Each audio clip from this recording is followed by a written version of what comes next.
In my work, I have gotten in a lot of trouble for saying things that people don't like. Welcome to my world. So we don't want our African American boys criminalized. That money that could go on trying to rule them by certain laws, specific laws in their neighborhood, that money could go on educating them some kind of way.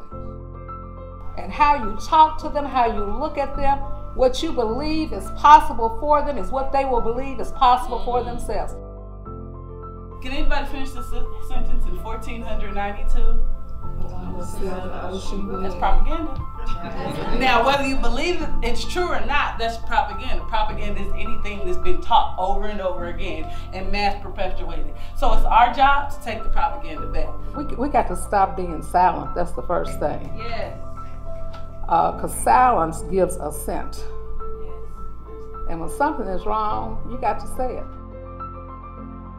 And if I say it, it's because I've thought it through, because I don't like apologizing to people. So I think through what I'm going to say to you, so when you come at me, you say, well, aren't you going to apologize? No, I meant what I said.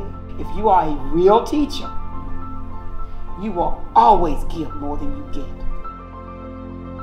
So if you're not committed to being the whole person for a child, then it's not good for you to be in that position.